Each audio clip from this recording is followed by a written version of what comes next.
Okay, we are live. All right, I'm going to share the screen and bring you in, Chris. Give me a second.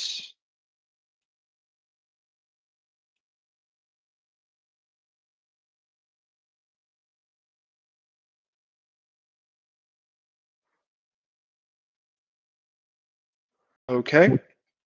Chris, welcome to the show. Hello, Kevin. It's nice to be here. Let's make sure everyone can hear Chris. Can someone put in the chat if you can hear Chris on the audio on Google Meets? That would be great, and then we'll get started.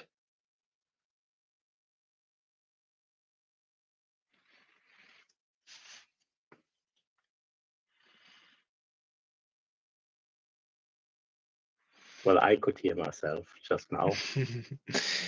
Yes, I can hear you too, which is good. Just want to make sure everyone can hear Chris. Because can any of the other 4 people in the video, just someone put in the chat real quick that they can hear Chris so we can continue.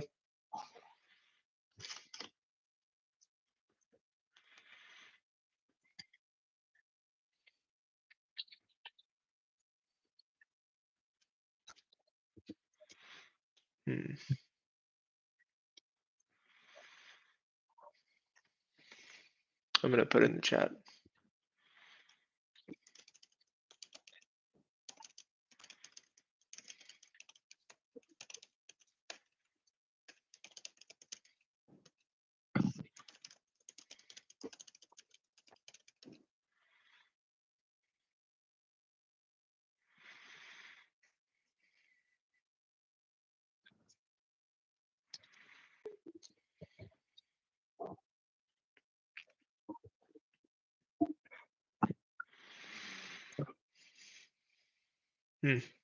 Okay, confirmed. Okay, great. Chris, once again, nice to see you, and your book titles in the background. And so it's a pleasure to talk to you. And do you want to maybe just introduce that you're now in Santander, that you're no longer based in Germany? Where are you right now? Yeah.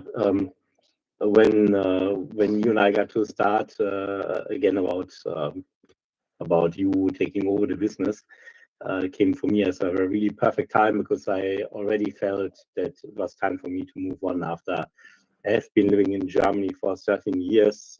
I am German myself. I lived abroad for 10 years, came home to Germany, lived back in Germany for 13 years, and then 2022, end of 2022, I moved again away to Spain. And yeah, that's where I'm based now, in Santander in the north of Spain. And looking out of my window, actually, I see a little bit stripe of the sea of the Atlantic. Great. Yeah, I'm sure more relaxing there and better views. I know I've spoken to you on the phone and you're at the beach, and I can hear in the background the waves crashing and your kids. So it sounds very relaxing. And yeah. Until you talked about the part with the kids, it was very relaxing. Yeah. Oh, better weather. Although we're finally starting to get some sun in Germany this summer, the last few weeks.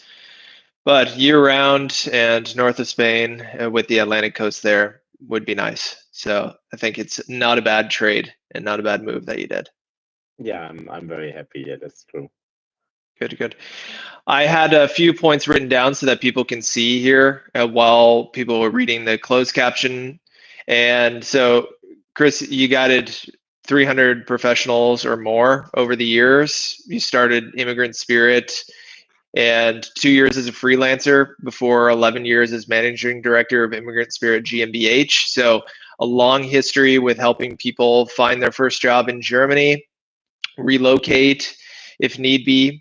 And you wrote a novel that I think a lot of people, and probably a number of people here, have read, including myself, How to Win Jobs and Influence Germans. And then you're also writing a novel right now. It's called Let Me Rest in Peace, and I'll let you touch on that. Yeah, I wrote a book about basically how-to guide, how to win jobs and influence Germans. After I had been helping international professionals back then already for 5 or 6 years. So the original version of the book is, I think, 5 years old or 6. I had three. This is the third edition that is out right now, which is updated, of course. But for me, I have been useful to people for a long time, and when you came to me, I was at a point in my time where I realized, it's time to do something else. And instead of being just useful, I want to be joyful. So after you took over at Immigrant Spirit, I started to write a hopefully funny little novel. I mean, how could it not be funny if it's written by a German, called Let Me Rest in Peace, inspired by staying at home with two little children during the pandemic. Mm-hmm. And it's basically the story about a man who had a very unhappy life, and then he dies, and then he finds basically his joy in life again, even though he's constantly pretending that he just wants to be left alone, but he's having a great time once he's dead. Cool.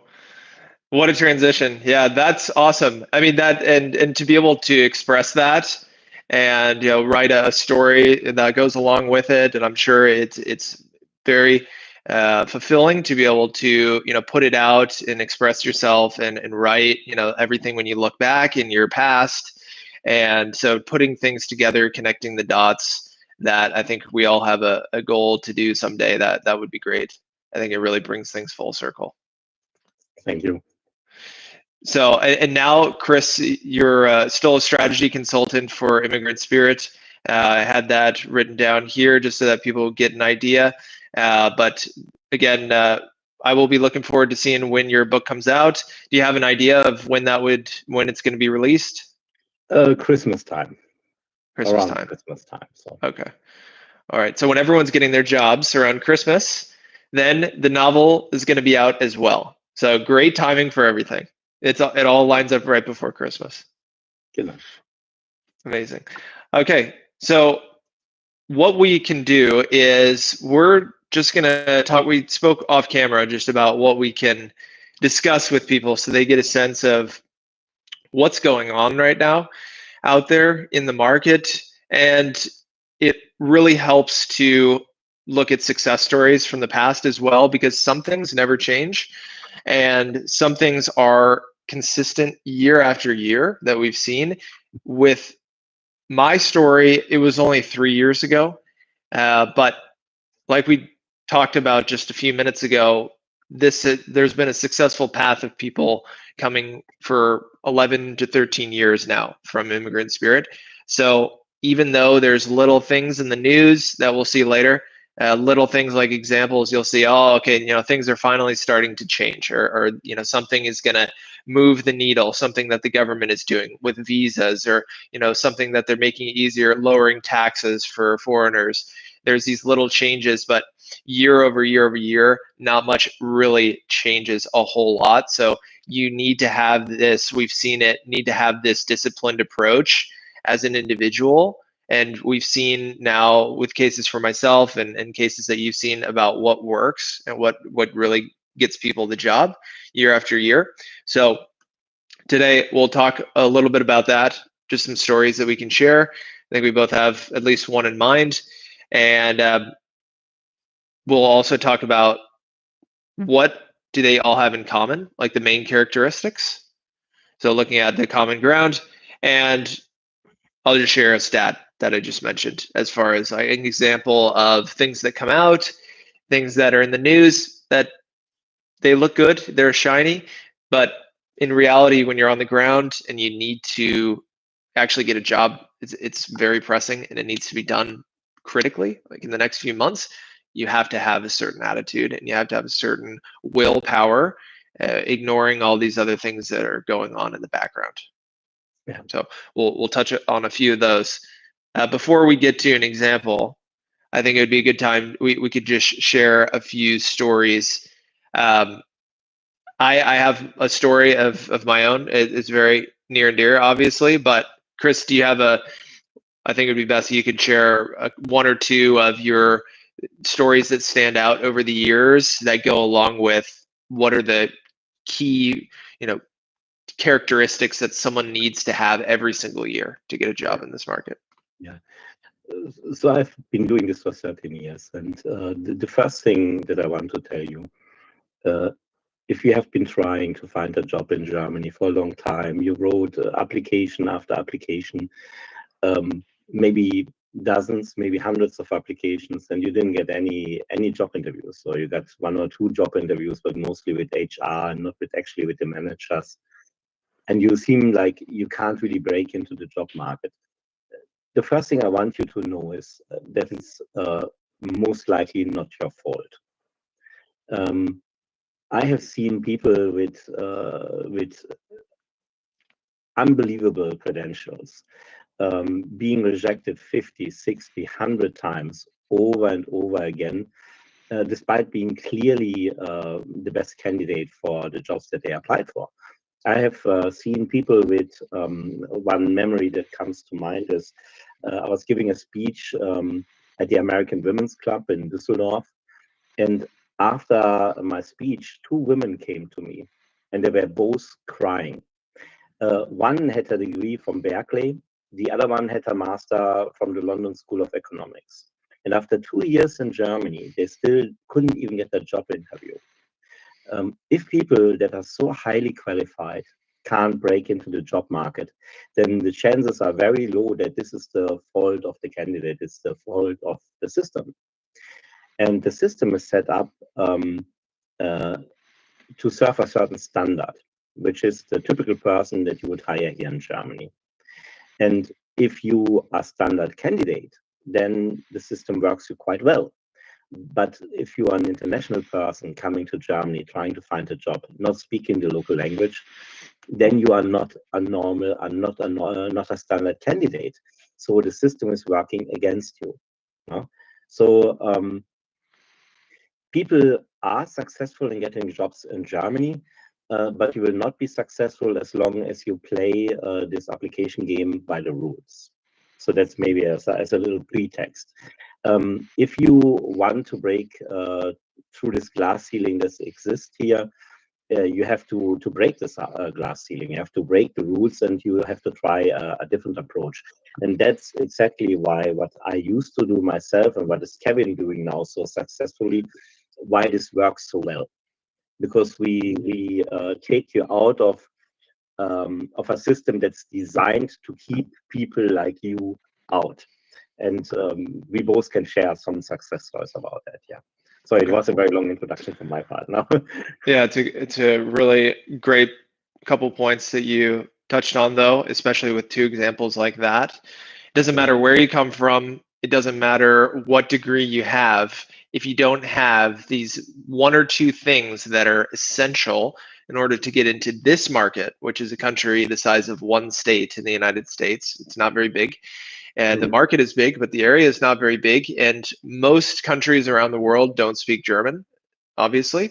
But there's this big barrier to entry that I know that you'll touch on your opinion about it, which a lot of people wonder about, that I've seen in the pre-form about they're not at C1 level yet. So they don't have what most companies will look for, and they use this as a big barrier to filter out. It's the easiest filter that you can use. And so you touched on a couple great examples there, where you have one girl from, she's been to London School of Economics, top school. She has a master's, and you have someone else coming from Berkeley, from the US. So, I mean, it doesn't matter where you're coming from if you're not fitting in this box that you're expected to for these couple core elements, then it's really hard. It's really crucial that you have someone that knows these things, that how they work. And so that's another reason why I wanted to bring you in here today, because you've seen it, and you've seen it from the inside. Exactly, Kevin. And let's be clear, the system that we have, I'm German myself. I want my country to do well. The system that is keeping you out is not serving its purpose. If it would serve its purpose and get the best person for the job, then that would be just bad luck, But it is doing the exact opposite. It's very often keeping exactly the people who would be best for the job out. To give you one example, many years ago, I had a client who was working in B2B sales, and he was a French guy. And there was a company in the south of Germany that I was talking to about getting him a job interview, and the head of HR simply refused to interview him, despite the fact that this company was constantly looking. And I kept talking to this head of HR for at least 6 months. Not because I tried to convince her to give my candidate a chance. It was apparent that this would never happen. But I was so fascinated because she insisted that for this job, you need fluent German. What was the job? The job was B2B sales, the thing that my client was an expert in, to companies in France. And my candidate was a French person. So apparently, in order to sell tires in this case to companies in France, what the most important thing you needed was to speak German. The company doesn't exist anymore, by the way. No? So if companies don't change this attitude, then they might simply fail at some point. And you can beat the system. And I have a long list of clients who did this. Kevin has clients who did this successfully, and very few of them speak German. And that's what you need to understand. The obstacle that is really holding you back, despite the fact that everybody is telling you you need to speak some German, the real obstacle is not that. The real obstacle is that you are different. And you can find a great job if you find the people who understand that you being different is not an obstacle, is exactly what is required so that this company and that our society can go to the 21st century successfully. Yep. And it's not just blanketing the entire market and then hoping that someone's going to change for you as well. So all the things that you just mentioned, if you don't know that, then someone could just be applying to all these jobs. And like you said, they could go to a company where, they would be selling to the French market, or they would be selling to a different, European market that isn't going to speak German. And then it turns out that inside of the company, they want you to speak German with your colleagues. So you need that top level German. You could just run into that all the time. And the thing is it's never going to be enough. Where you always are going to be working on your German to get there. And it's never going to be good enough necessarily where it's your mother tongue. So you have to position and look at the companies that are hiring English speakers. And that's why, we've done it for years, where we've had the list that we always give out at the first thing for free is the companies that are hiring English speakers. And the list this year still has some companies that year over year do it. And I just interviewed Joao a few weeks back as well, who's a hiring manager, and he was once a client for Immigrant Spirit. Now he's working for a big Canadian company in Germany, and their company language is English. So even for a sales job, and I've also worked in sales jobs here in Germany, if you work for an English speaking market, then this is one way that you can work on your German, but also you can work in English. And so the moral of the story is you have to find these companies. You have to filter to the companies that are open to do it, because they're 50% of all English speaking jobs are from 300 companies, 350 companies in Germany. Yes, exactly. Yeah. Half of all jobs come just from 350 companies. And the truth is that a lot of companies hire, do the actual work in English, but they don't hire in English. Just to give you one example, some years back, I had a client called Naveen, and he got rejected by a company. And then after he got rejected by this company where he thought he was the perfect fit, he joined my program, which is now your program. And he was just a few weeks into the program when he wrote us a message and says, "Hey, I'm not coming tonight because I got the job." And where did he get the job? In exactly the company that rejected him before. What made the difference was that this time, with our help, he didn't go to the HR department. He didn't go to the standard process that's designed for standard candidates.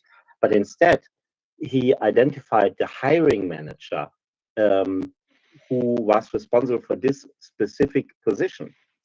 And then with our help, he reached out to the hiring manager. And the hiring manager turned out also to be Indian, and basically told him, what is our HR department telling you? Everybody in our department speaks English. We all speak only English all day long. And in this case, and this is something that happens not so seldomly, in the position in his department was filled by now. But he knew that there was a different department that was built up at this moment, where they were planning to hire in the near future. So the hiring manager for the original position introduced Naveen to the hiring manager for the new position. They had a conversation and he got the job. And it took only a few weeks, actually, which is not common, which is not usual, but it can also happen. And it happens only when you manage the other side, the side who is deciding if you get a job interview or not. If you get them to see you as the person that you are, as the professional that you are, and not just as a stereotype or as a piece of paper, you know. Finding the right person and actually having someone on a human level reach out to you and ask you your questions, as basic as they may be. And this was another thing on the interview recently I did with Joao, is he said once he got to be a hiring manager after he was doing the Immigrant Spirit program, and he reached out to hiring managers, got promoted, went up, became a hiring manager. Then he said, well, why is no one reaching out to me? Because if I were to take someone who reaches out to me personally, I see their face, we have a call, it's a genuine discussion about the role, and they ask, what's the best way that I can apply, and I speak with that person. Honestly, would I give that person more of a chance after I got to know them a bit, or would I give this other person a chance when I have 100 other CVs delivered to me in a day? What's the difference between one CV to the next? Not that much. And how long are they actually evaluating the CVs each time? 7 seconds on average. So there's a huge opportunity to be an outlier in the process when all these CVs are getting thrown over all over the place. And then someone comes in and asks you for a discussion. And it's not like every time hiring managers respond and say, hey, I'll love to have a conversation. But still, if it happens 3 out of 10 times, this is still a much higher rate than sending your CV to a company. And you actually make a genuine connection. Even if it doesn't work, you have someone that can vouch for you at the next turn of it. So yeah, totally agree. Yeah. And maybe some people cannot really, I'm looking up a word, by the way. Now I have it. Some people might not really understand now what makes our process different from what other people do. You send your, everybody knows that we in Germany, we still use fax machines, So if you are a standard candidate, you send your application and the application goes into a fax machine. Not really, but the fax machine, for most of the applications, if you are not a native speaker, is installed right above the shredder. So your CV comes out of the fax machine, goes right into the shredder, and is going into the bin, and that was it. And you can repeat this as many times as you want. The result is always the same. So what Kevin is doing now, and what I did before him, is very simple. When you work with Kevin, you define every week a list of jobs that you are interested in, that are currently available and for which you are qualified. And then with Kevin's help, you identified the hiring managers behind this job. And then Kevin and you will reach out to the actual hiring manager before you even apply. And you talk with the hiring manager, you ask for a conversation about the actual job. And this can be a 5 minutes conversation that completely will change your life. Because when you get on the phone with the hiring manager, he hears your voice. He can ask you a follow-up question if he doesn't understand something. That's something you can't do with a CV. Now, for example, like, why is there a gap in your CV? Now, a simple question can solve that. Or he can test you a little bit by talking with you about a challenge that he has And believe me, you have been in your business for quite a while. There's nothing that comes up in such a conversation that you haven't already experienced in your career. So when the hiring manager tells you, hey, we have this and this problem because of this and this reason, we need to achieve this and this goal, you will be able to pull from your memory a similar experience and say, hey, I had a similar situation. This was the problem. This is why it was important we solved the problem. This was were the things that we did to solve the problem, and this was the outcome. And just like that, you proved your competence to the hiring manager. And then something funny happens, especially when you talk to a German person. You know, I'm German myself, and we as a nation, we are not very comfortable with uncertainty. That's the understatement of the century. We really don't like uncertainty. And in the moment when you spoke to the hiring manager, this thing that worked against you before, because you were the foreign CV compared to all the German CVs, suddenly turns around. Now you are the certain candidate because with you they talked already, with you they got an impression already, and all these CVs that are in the inbox, they are uncertain because they are just a piece of paper. So suddenly, from psychology, this starts to work in your favor. And you need just to ask yourself, whom are you waiting more for if you are hiring? For the random CV that comes into your inbox, or for the guy that you had a conversation with, the girl you had a conversation with who says, hey, I will send you my CV tomorrow. Totally.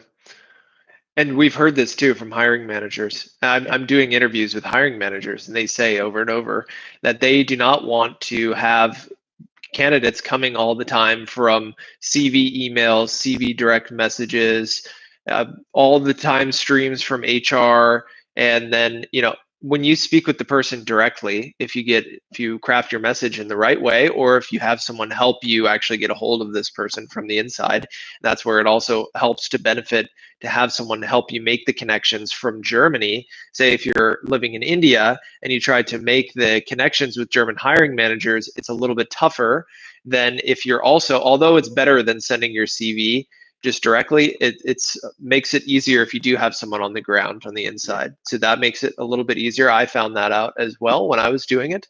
And so when I started, it was 2021, 2020 rather, and it was August. I decided I wanted to move to Germany, and I started applying passively, as most people do. And I ask in the newsletter all the time, are people passively applying or actively applying?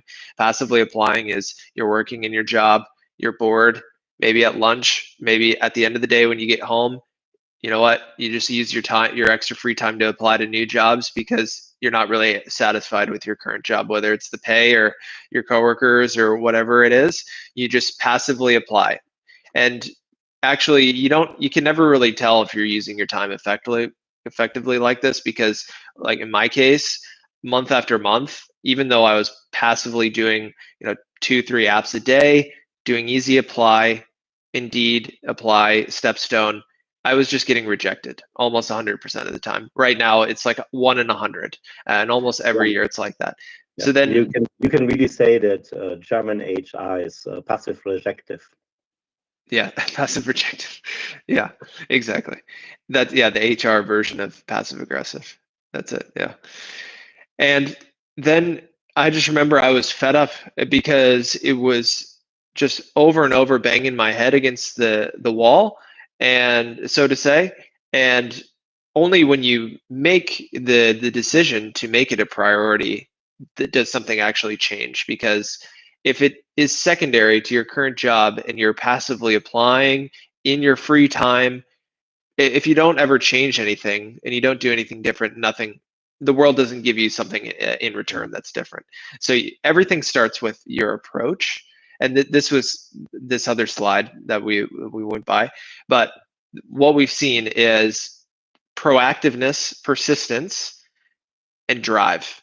And when you do all those things, when you have the drive to make it a priority, and you're proactive in reaching out to hiring managers, or you find help for someone to help you do it, these are sacrifices that you have to make. Okay, you know what?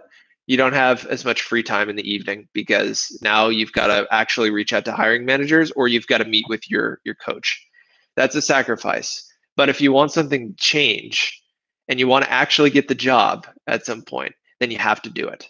And that's what we've seen with the examples. And for me as well, because I wasn't just going to sit around during Corona then and continue to have it be a secondary thing. Because then I thought, well, what am I doing? I'm just wasting my time here. Because I could just keep applying and applying, and maybe I just cast a line out and I catch a fish at some point, like I get lucky. But why don't I just say minimize everything else, sacrifice everything else, and make this the priority, and then you watch when things change like that. So we spoke off camera that we agree on that. These are the core traits that you need to have, whether you're in the program, whether you're working with us or not. If you're going to go at least try to approach decision makers, you need to keep these things in mind, because it takes a refined approach, and you have to put some other things aside at a certain point. Yeah, absolutely. And I see this over and over again with the people who are successful. And it's not only that you have to have one of the skills, you have to have this combination. You have to have the drive to be proactive and seek out the people that are the right connections for you.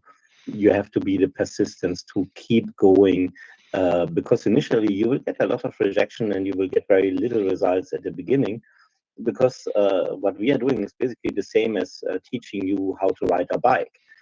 What happened when you started learning to ride a bike? You fell down a few times, and you didn't immediately could do all the cool tricks that you can do now.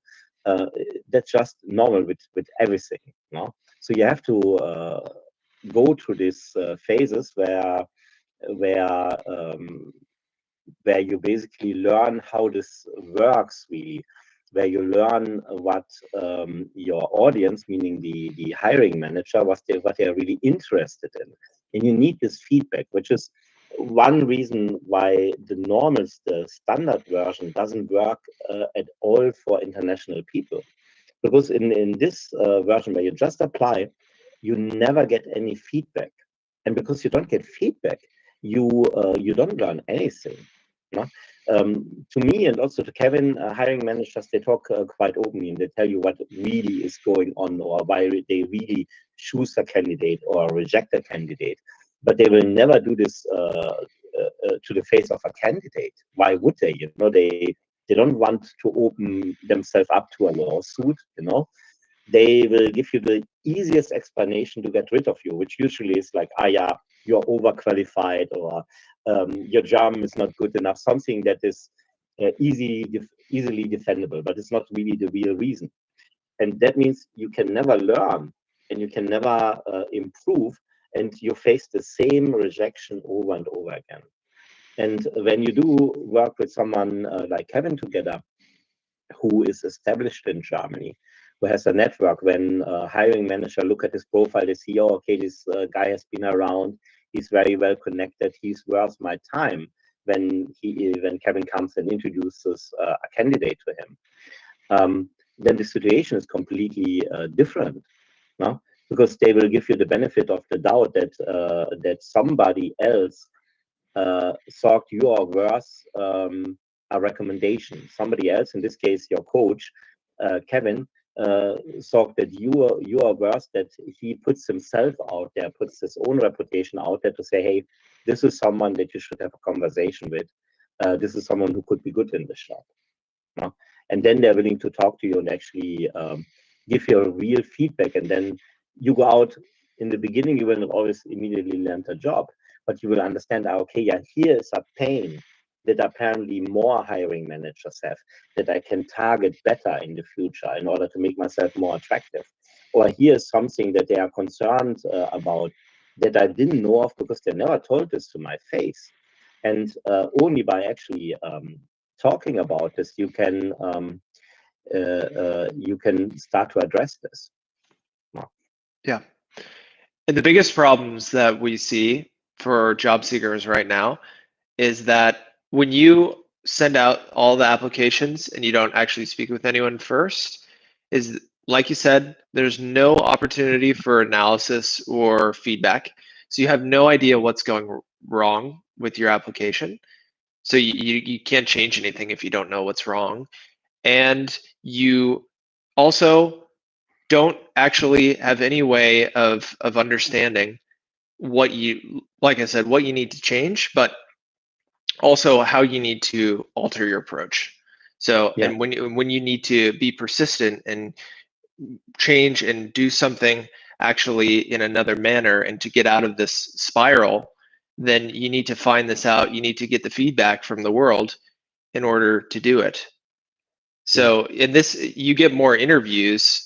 That the underlying problem, this is the underlying problem, but the real one that people hate is that when you don't get any interviews, and you don't get any interviews because there's no opportunity for analysis.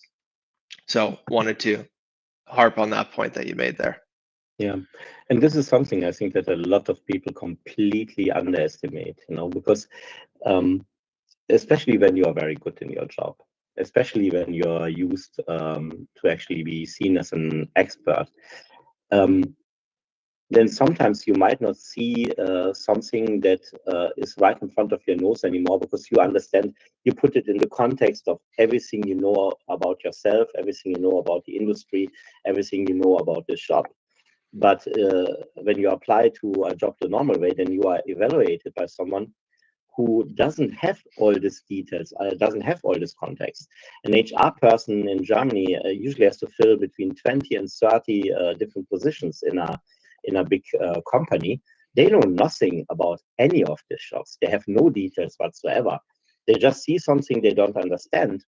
And if you are a German HR person and your main drive in life is to avoid uncertainty at all costs, then everything you don't understand is seen as a threat and gets you immediately rejected. Right. And when you keep getting on the job seeker side as well, if you keep getting rejected, you also decrease your value, because then you start to apply to jobs that are lower because you think that it's going to give you a better chance, or you lower your salary expectations because then you're starting to tell yourself that something else might be wrong, but it's not actually the real thing that's wrong. Yeah. So then you start to downgrade yourself, devalue yourself, and that's another big problem of it. So from the HR perspective, like you said, it comes down to the uncertainty factor in making sure that whatever's coming through, if HR is a big wall between the company and the job seeker, and they're dropping the drawbridge to whatever they can determine is secure and the most safe, and it's not going to mess with anything inside of the company. But essentially, you're trying to target someone from outside of the wall that could actually let the drawbridge down for you, if HR is hardly ever letting the drawbridge down, basically, to outsiders. So, and this is because of that uncertainty factor that you had mentioned. Yeah, it's all comes down to the different motivation of the different positions inside the company. The main motivation of an HR person is not to be criticized. They don't want to be criticized. That's the number one thing. But the main motivation of the actual hiring manager is he has a job to be done, he has a timeline to keep, and he has a budget to keep. So he has a complete different motivation, and he's much more willing to listen to you or she if you can help her or him to achieve this goal. While the HR person, the easiest thing she can always do not to be criticized is do nothing, or to say, hey, this is what we've always done. That's the German standard excuse for everything. This is how we have always done this. Sorry. And to actually be connected with the job too. So like the person that you're talking to, that you ideally want to get in touch with, actually knows the job that you're going for. So because they're going to be working with you, or they're going to be your manager.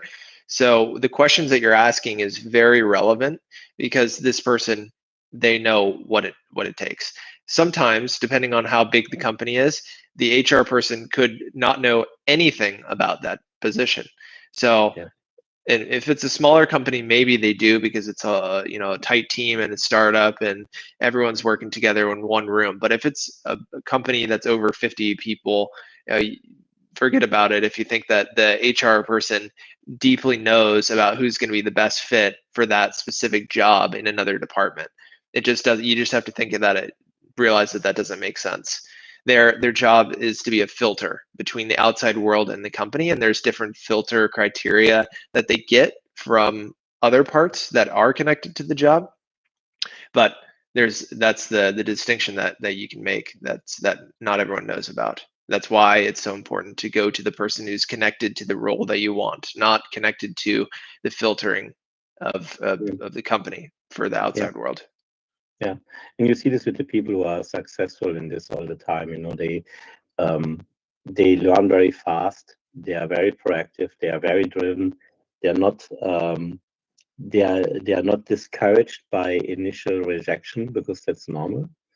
And they understand that this is a numbers game. You don't need to convince every hiring manager that you reach out to have a conversation with you.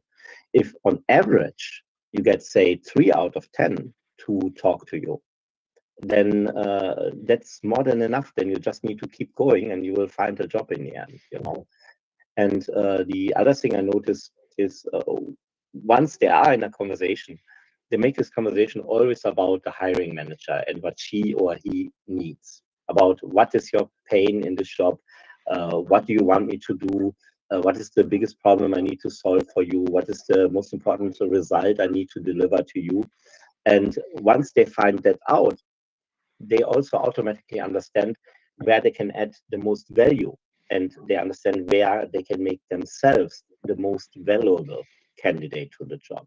And then it's just a story of picking from your memory a fitting experience that you really had, where you solved a similar problem, and sharing this experience. Because you know this from yourself, when you think about your own profession, when you think about all the things you did last week, you know exactly from all the different things that you did last week, the one thing that was the most important thing, that was most valuable for your employer. And you know why this was important. And if you would talk to someone new in your same industry, in the same job that you haven't met before, and you would talk with him about this one thing for 5 minutes, you could probably tell if this person knows what they are talking about, or if they are someone who is just blabbing and has no clue. Let them explain a problem to you. Let them explain why the problem is important, how they solve the problem. And after 5 minutes, you will know this guy is competent, this girl is competent or not. And the same is true for you when you talk to an actual hiring manager. Share a real world experience that you had solving such a problem, and they will understand, yeah, this person is competent. Yeah. To be able to prove it on the spot, when you have now, you've successfully found the right person, you're having a phone call, you've scheduled a meeting, and boom, you're in a back and forth, and it's essentially an interview at that point, because you're taking it so well. You've already showed the initiative and the proactiveness to reach out, to schedule a call. Certain industries and professions, this is already showing good signs. Then when someone's asking you questions, I remember when I was doing it and I had my questions ready, and at first, I was a little nervous. I was like, okay, the hiring manager, here we go. I'm going to ask my questions, but I haven't even applied yet. And then after a few questions, then come their questions, because, hey, you're already on the phone and might as well ask, okay, well, wow, I don't get many of these. So let's see if they're actually up to the task. Let's just go ahead and ask them a few questions. And then, that's super important, because then you're at this point where it doesn't make sense then a lot of times to go back to HR after that, then go through the whole manual application. So that, from my experience, is totally true. Yeah, absolutely. And here's a tip for you in any interview situation. I don't know about other countries so well, but about Germany, definitely. When you see that the questions get really tough and they are really pushing you, be happy, because that's a sign that you basically passed the first stages of the vetting positively. That they thought, okay, this she can, this she can, this she can, and now they want to see what else they do, and they push you a little bit. So whenever you feel like they are really the questions get tougher, don't get nervous, get relaxed, get happy, and just answer the question, because it means you are moving ahead. So far, everything you passed, and now they want to see what else you can do. So right. Okay. Well, with respect to time here, it looks like we have about 15 minutes. I want to make sure to get to people's questions from the chat. So anyone who has a question on the fly, anything that's come up from our discussion so far, just put it in the chat. We will read it out. I do have some entries from the form ahead of time that people put in where their challenges to getting a job in Germany. So I had a few of those highlighted here. We can go over. Adid was wondering about with C1 German usually being requested and B2 is frowned upon. We talked about that a little bit earlier, but it's pretty frustrating when you have B2 level and it's still not enough, and even C1. And just to repeat what we said earlier, at some point it's never enough, and there's certain roles where they want a mother tongue, they want a native speaker, and if you're going to continue to grind for that, meanwhile, there are opportunities for English speaking jobs for international companies where you can worry about fixing your German and making it really good in your own time. But meanwhile, you need to get a job first, and there's better opportunities for you to uh, at least find an English speaking job to start rather than going back and forth with people about your German level, because it's going to take some time to get there, and you don't really know if how someone is going to accept you for your German level. If it's not C1 and they want that, then this could be a very hard line. Yeah, and also from experience, I want to say, as long as your job is not a German language teacher, there are very few jobs that actually require C1 German. More often than not what is behind that is that either they want to discourage foreign language speakers in general for whatever reason, or they simply didn't think through what is the job actually for, what is the outcome, the result you want to try to achieve with this job. So they make up something on the fly, or, and this can also happen, is being German, they are perfectionist, and they are afraid that their English is not good enough. So when you get, again, you need to have an actual conversation in order to be able to do this. If you get a chance to have an actual conversation, then instead of trying to argue about it, you can always ask, okay, tell me a little bit more about what is the most important thing you want to achieve in this job, and why is that important? And then instead of answering in general about language, answer about language in respect to this most important goal they try to achieve. And then in most cases, you will be able to show that you can achieve this goal without being absolutely fluent in German. No? So, but this is something you can, that you have to learn, that Kevin can teach you how to do this, but it's only possible when you actually have the chance to have an actual conversation with the hiring manager, for which, again, you need an introduction, which, again, something is that Kevin can provide to you. And that will be very hard to achieve by yourself. Mm-hmm. And Ibera is wondering about how do we convince German colleagues of your competence even when there is the language barrier. So this goes along with the other one, the answer that we just had. Ibera, if you're here, is on the one hand, people could be concerned with their English language skills, and meanwhile you're working on your German. So naturally there's a little bit of a divide. It's a little bit choppy at times. That's just the nature of moving to a new country, and you just get used to it at a certain point. Now I'm 2.5 years into it, and any conversation it can occur, one or the other. So this is just part of it. If the competence is about, like Chris said, if the focus is on what actually needs to be done in the job, like the job requirements and what it needs to accomplish, then there's very few jobs that actually need C1 German.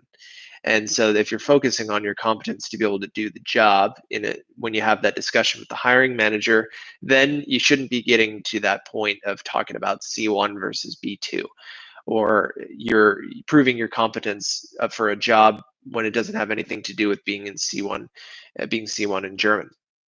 So the focus needs to shift from not feeling secure with your language to doing the best job that you can do and working on doing your best for the language.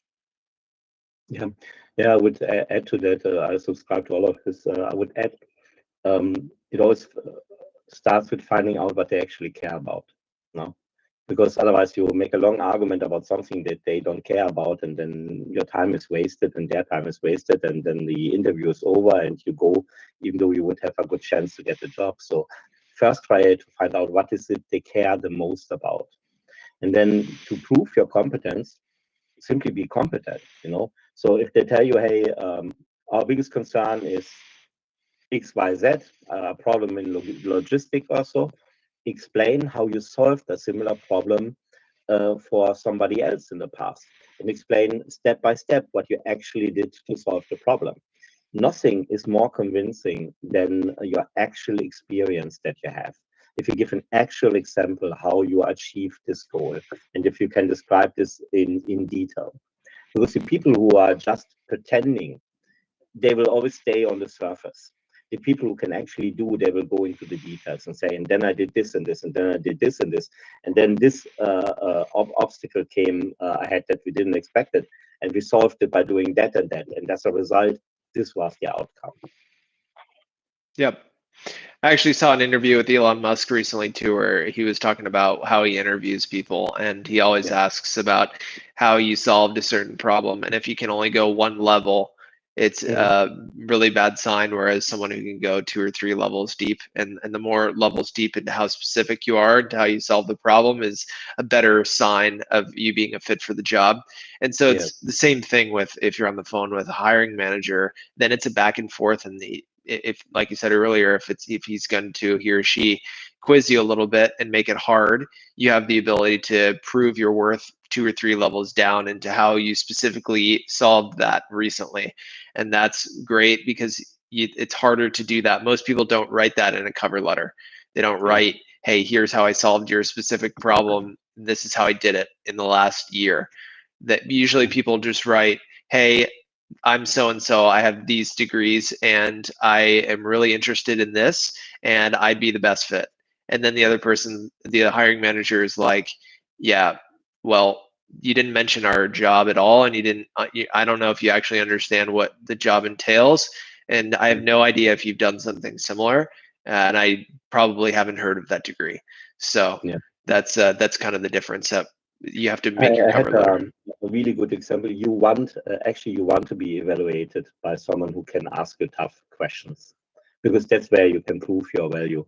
I recently had, in a different context, a conversation with someone who claimed to be an expert in energy, in the energy sector, and we were talking about peaker plants. These are the plants that cover the peak demand in electricity demand during the day. They are just on and off for a few hours per day. And he insisted that you need gas for that, and that he knows, because he's an expert, he claimed that you cannot solve this without gas. And when I pushed him a little bit, he came in and he started to talk, because I said, yeah, batteries could be an alternative. He sent me some articles about batteries and why they didn't work, and they were all talking about lead batteries, stuff that hasn't been used in this area for at least 7 years anymore. So if you just stay at the top level and you talk to someone who has no clue, you can never convince this person, because they don't even know which questions to ask. But if you have someone who understands these things a little bit better, then he can push you, and then you can say, yeah, this is because of this, is because of this, is because of this, and then they will at least respect you as an expert or as a professional in your field. Right. And what does it mean to be told that you're overqualified in your experience? What does that usually mean? It's the most simple way to get rid of you. They don't want you for whatever reason might be, and they want to get rid of you. And sometimes, maybe Kevin, you have a similar experience. Sometimes people ask you, yeah, can I ask them after they rejected me? Can I ask them why they rejected me? Sure, you can. But the answer you will get is exactly like that. Whatever is the easiest to get rid of you. This is like asking your ex-girlfriend, hey, why did you leave me? Why did you leave me? Now, she's not interested in you anymore. She moved on with your life. she will give you the easiest answer to get rid of you, because that's what she wants. So you need to use the time before you apply to find out what they care about and make your best case. Yeah, and Christina, thanks for the question on the last one. So I think overqualified is, I agree. It's, if you're overqualified, in my opinion, and I think it's pretty intuitive that the company would find somewhere for you. If you were overqualified and they really wanted you there, they would find a way to bring you in. If they say you're overqualified, sorry, you're not a fit for the job or any other job in this company, and actually we're going to give you an automatic email response, or we're going to give you 2 sentences or something, that's just an excuse. So there was something else, and unfortunately, you don't get the real answer unless you have a feedback session, or if you email and ask for more information. But I wouldn't think of anything else other than it's just an excuse, and one that they didn't want to say something else. That's why it's so important to ask about what your biggest concern is about your candidacy. By the way, that's something that we coach on, is you always want to ask what's the biggest concern about hiring me in one of the last interviews, because you want to see what surfaces from them of that. It's not, and sometimes they do give other excuses, but it'll be a telltale sign if someone's able to actually give you a solid concern or not. And then you have the opportunity a lot of times to diffuse that concern right on the spot, which is huge. So we're just about through. It looks like we have about 5 minutes left. Wanted to, I just noticed we have a typo there on challenges. Oops. But oh well.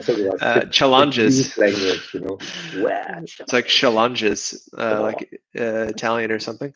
But anyway, then so I have 6 spots left for this fall. We're going to start in 1 month in September. So I will drop the link to the sign up in the chat. But if you have a phone on you and you want to just do the QR code, then you can do the QR code there. I'll see if I can find the link as well. While you look, maybe I can quickly answer Shrikant. Okay, yeah, go ahead. Question as well. You write you are 55, 35 years of experience in mechanical engineering. We are roughly the same age, you and I. The truth is, the older you get, the more difficult it gets to move forward, even though you have more experience.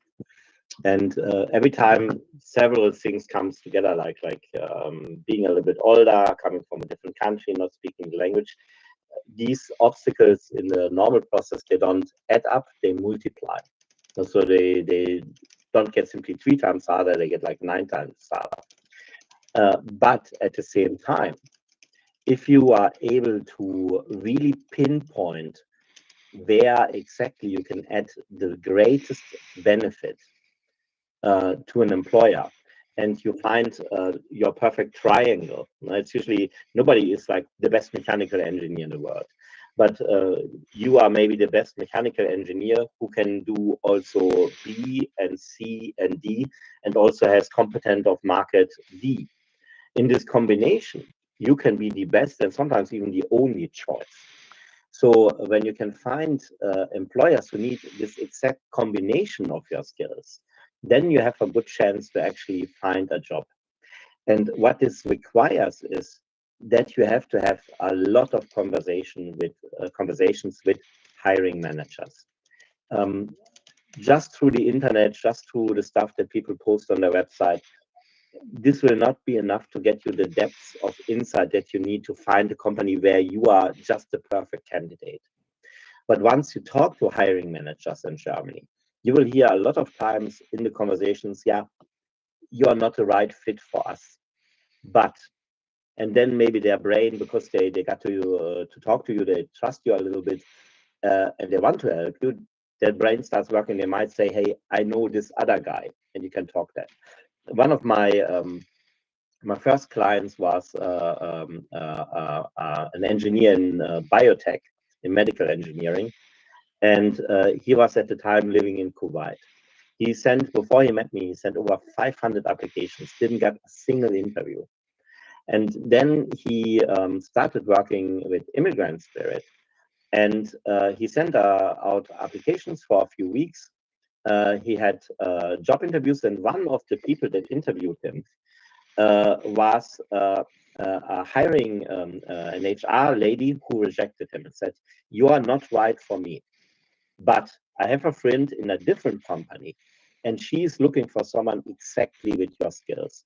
And she introduced my client to this lady. And my client is Fadi Shanan. He's still working in this company now after, I think, 7 years. He has been promoted 3 times, has even been interviewed in German TV about his experience. So this, the way for you, if you have this multiple challenge of not speaking the language, not being in the country, and being a little bit older, is for you to have lots of conversations with hiring managers, which is exactly where Kevin can help you. So my strong advice to you is don't take any risks by just applying wildly or coming to Germany on a job seeker visa without making sure at the same time that you have the best help available for you. So if you really want to give this a shot, then you should do it like 100%, and you should use someone who is in Germany and can actually open doors for you so you can have actual conversations. And that in this case would be Kevin. Yeah. You need an insider to help you navigate a foreign land that you know nothing about. And I know it deep down because I was, like we talked about earlier, and people probably know my story already. I was just fed up with my progress, even coming from the States to want to come to Germany. Knew I had to change something. Found Chris years ago, and then I had my job 3 months after I started in the program. So I know all phases of this, starting from the job seeker phase to surmounting into getting interviews, getting the job moving, and then knowing what it takes now and placing clients as well, and meeting with Chris every week. And I hope someone here, I hope everyone took something new from today, took something that you can apply to your situation. I have a thank you salutation here. And to everyone's good luck into finding that next job. And I hope people take the method, apply it on your own, and please reach out with the link in the chat or with the QR code if you already snapped that for help in some of our packages for this coming September. We're a couple of minutes over time, but we'll cut it here. Chris, it was an absolute pleasure. Great to talk to you again. And everyone check out Chris's book, Follow Along, coming out in a few months. And I will also be excited to see that. So, all right, Chris, I hope you have a nice summer evening in Spain. And you in Hamburg. See you then. Bye-bye, Thank Kevin. you. Bye-bye, Okay. everybody. Thank you. Bye-bye.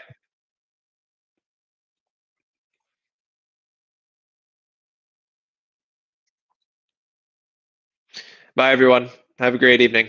Thank you.